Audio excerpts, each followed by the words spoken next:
Meu nome é Tiago e há 6 meses me mudei para um prédio de apartamentos no coração da cidade. Era um edifício funcional, com 10 andares, corredores estreitos e vizinhos que raramente interagiam. O aluguel era acessível e a proximidade com meu trabalho como contador tornava o lugar perfeito. Meus vizinhos eram previsíveis. Um estudante no 702, uma família no 705, um casal de idosos no 708. Mas o apartamento 1001, no último andar, era um mistério. O síndico dizia que estava ocupado, mas ninguém nunca viu o inquilino. O porteiro, um homem chamado Carlos, apenas ria e dizia: "Ele não gosta de visitas." A primeira coisa estranha aconteceu na minha terceira noite. Eu estava no elevador, voltando do mercado, quando ele parou no 10º andar. As portas se abriram, revelando um corredor mal iluminado, com uma única lâmpada piscando. O ar estava frio e havia um cheiro de cera derretida, como velas recém-apagadas. No fim do corredor, a porta do 1001 estava entreaberta e uma sombra passou rapidamente por ela. As portas do elevador fecharam antes que eu pudesse ver mais, mas juro que ouvi um sussurro, como alguém chamando meu nome. Depois disso, comecei a notar sinais. Toda noite, por volta das 3 da manhã, ouvia batidas no teto, diretamente acima do meu apartamento no 9º andar. Não eram passos, mas golpes deliberados, como se alguém estivesse martelando um prego. Às vezes havia um arrastar, como uma cadeira sendo movida. Tentei conversar com o síndico, mas ele disse que o inquilino do 1001 era excêntrico e que as batidas eram reformas. Achei estranho, já que nunca vi trabalhadores ou materiais de construção. Uma semana depois, coisas começaram a mudar no meu apartamento. Minha cafeteira amanhecia ligada, embora eu a tivesse desligado. Chaves apareciam em lugares errados, no banheiro, na geladeira. Uma noite encontrei minha escova de dentes no chão, coberta por uma substância pegajosa que cheirava a cera. Liguei para o síndico, mas ele insistiu que era coisa da sua cabeça e que o 1001 não tinha relação. Resolvi subir até o 10º andar. O corredor estava silencioso, mas a porta do 1001 exalava aquele cheiro de cera. Bati, mas ninguém respondeu. Quando toquei a maçaneta, ela estava gelada, como se tivesse sido tirada de um freezer. Recuei, sentindo um arrepio. Naquela noite, as batidas no teto foram mais intensas, acompanhadas por um som novo, um cântico baixo, em uma língua que não reconheci. Levantei-me suando e olhei para o teto. Uma mancha escura havia aparecido, como se algo estivesse vazando do 1001. A mancha crescia, formando um padrão circular, e o cheiro de cera invadiu o quarto. Chamei Carlos, o porteiro, que subiu relutantemente. Ele olhou a mancha, pálido, e murmurou: "Você não deveria ter batido na porta." Antes que eu pudesse perguntar, ele saiu correndo. Desesperado, decidi investigar. Na noite seguinte, armei-me com uma lanterna e subi ao 10º andar. A porta do 1001 estava entreaberta novamente, e o cheiro de cera era sufocante. Empurrei a porta, revelando um apartamento vazio, exceto por velas derretidas espalhadas pelo chão, formando um círculo. No centro havia um espelho rachado, refletindo não meu rosto, mas uma figura encapuzada, com olhos brancos. O cântico voltou, agora alto, vindo de todos os lados. Corri para o elevador, mas ele não funcionava. As luzes do corredor piscaram e senti uma mão fria tocar meu ombro. Gritei, virando-me, mas não havia ninguém. Cheguei ao meu apartamento escada abaixo, trancando a porta. Chamei a polícia, mas, quando chegaram, o 1001 estava limpo, sem velas ou espelho. O síndico disse que o apartamento estava vago há meses, mas as batidas continuaram. Agora vejo a mancha no teto crescer e o cântico ecoa mesmo durante o dia. Ontem encontrei uma vela acesa na minha mesa com meu nome gravado na cera. Não sei quem ou o que mora no 1001, mas sinto que está me chamando.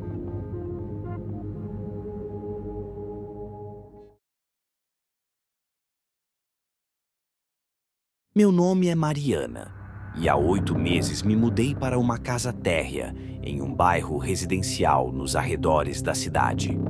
Após um término difícil, buscava um lugar tranquilo para recomeçar. O bairro parecia ideal. Ruas arborizadas, vizinhos que trocavam cumprimentos cordiais e um silêncio reconfortante à noite. Minha casa era modesta, com paredes brancas e um quintal pequeno, mas a casa ao lado me intrigava. Era uma construção antiga, com telhado inclinado, janelas cobertas por tábuas e uma chaminé que parecia não ser usada há décadas. A placa de "vendido no jardim" estava desbotada, e ninguém no bairro mencionava seus ocupantes. Assumi que estava abandonada, mas logo descobri que estava enganada.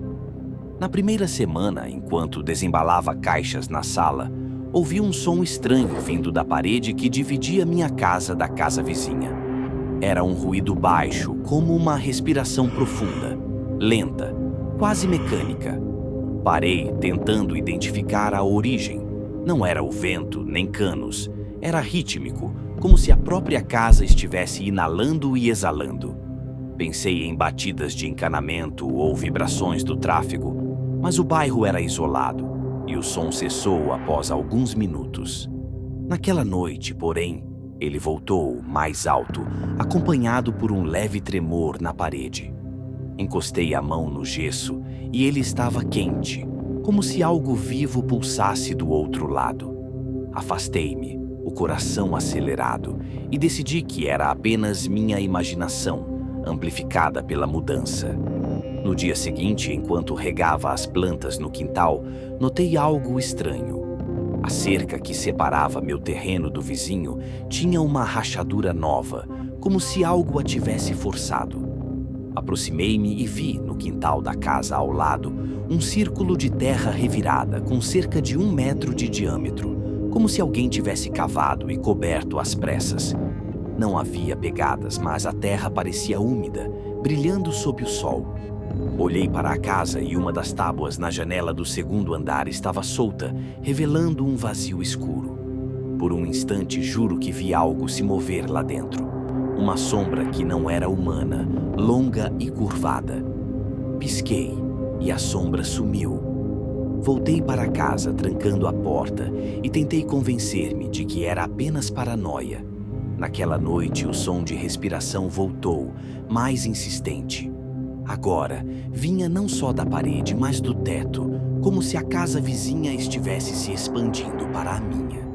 Levantei-me, peguei uma lanterna e chequei todas as janelas. Tudo estava trancado, mas o ar dentro de casa parecia pesado, com um leve cheiro de terra úmida. Decidi verificar o sótão, algo que evitava por causa das teias de aranha e da escuridão. Subi a escada retrátil e a lanterna revelou um espaço vazio, exceto por uma mancha escura no canto, onde a parede encontrava o telhado. Aproximei-me e percebi que a mancha não era mofo. Era uma substância pegajosa, como resina, que pulsava levemente, sincronizada com o som de respiração. Toquei-a e meus dedos arderam, como se a substância fosse ácida. Recuei, quase caindo da escada, e corri para o quarto, trancando a porta. No dia seguinte, confrontei um vizinho, Sr. Almeida, que morava do outro lado da rua.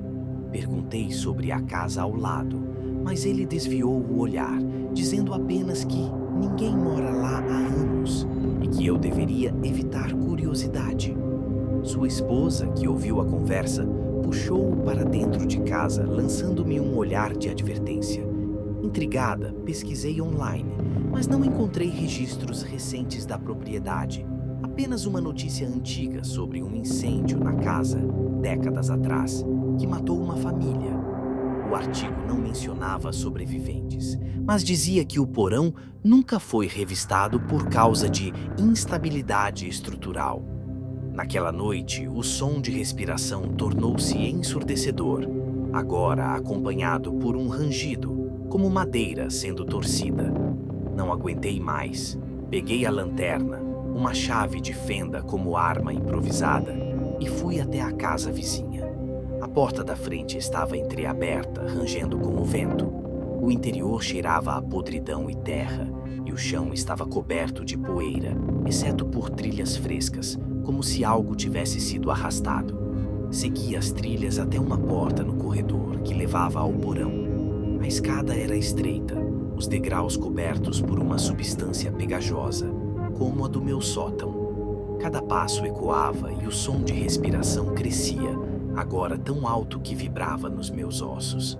No porão, a lanterna revelou um espaço vasto, muito maior do que o esperado. No centro havia um buraco no chão, de onde saía a mesma substância pegajosa, formando veias que subiam pelas paredes. O buraco pulsava como um coração, e o ar parecia vivo, quente e denso. Então vi algo emergir do buraco. Uma forma humanoide, mas distorcida, com membros longos e uma cabeça sem traços, coberta pela substância. Ela virou-se para mim e, embora não tivesse olhos, senti seu olhar. Gritei, jogando a lanterna, que se apagou, mergulhando-me na escuridão. Corri escada acima, tropeçando, e saí da casa, trancando-me na minha.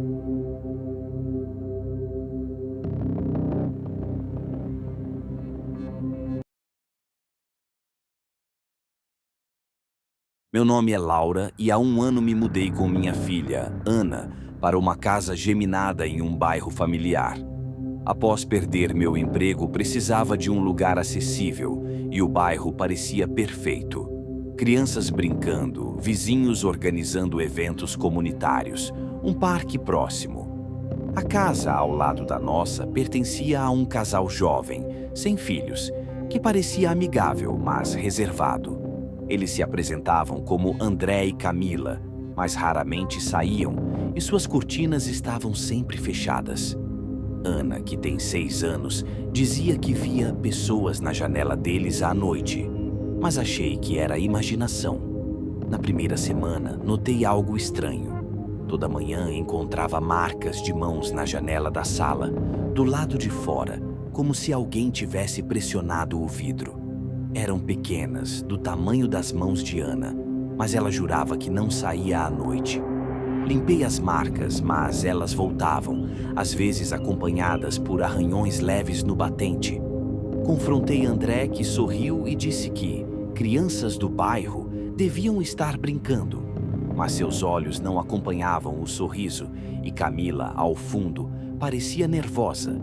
Uma noite, Ana acordou gritando, dizendo que os rostos estavam na janela dela. Corri para o quarto e vi na escuridão 2 silhuetas do lado de fora, pressionando o vidro. Eram figuras pequenas, como crianças, mas seus rostos eram indistintos, como borrões. Gritei, e elas sumiram. Tranquei a janela, abracei Ana e passei a noite acordada. Na manhã seguinte, as marcas de mãos estavam lá, agora com arranhões profundos, como se feitos por unhas.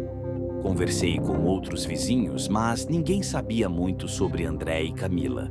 Uma idosa, Dona Rosa, disse que a casa deles sempre foi estranha e que os antigos moradores haviam se mudado após acidentes. Intrigada, pesquisei e descobri que, anos atrás, 2 crianças morreram na casa vizinha em um incêndio. O caso foi arquivado como acidente, mas havia rumores de negligência. Uma noite, Ana desenhou algo perturbador. 2 figuras sem rosto, segurando mãos com a casa vizinha ao fundo. Ela disse que os rostos contaram a ela sobre um jogo no porão. Confrontada, Camila negou qualquer porão na casa, mas André parecia tenso. Naquela noite, ouvi batidas vindas da parede compartilhada, como se viessem de baixo.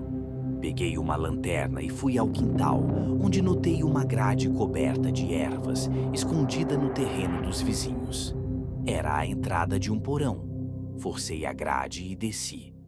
O porão era frio, com paredes úmidas e um cheiro de cinzas.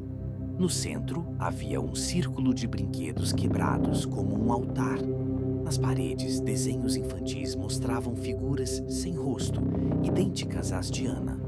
Ouvi risadas atrás de mim e vi na escuridão 2 silhuetas pequenas. Você veio jogar, disse uma voz infantil. As luzes da lanterna piscaram e senti mãos frias puxando-me. Corri a escada acima, trancando a grade. Chamei a polícia, mas o porão estava vazio quando chegaram. André e Camila haviam sumido e a casa foi declarada abandonada. Mas as marcas de mãos continuam aparecendo e Ana diz que os rostos querem que ela volte ao porão. Ontem encontrei um brinquedo quebrado na nossa porta com um bilhete. Você é a próxima.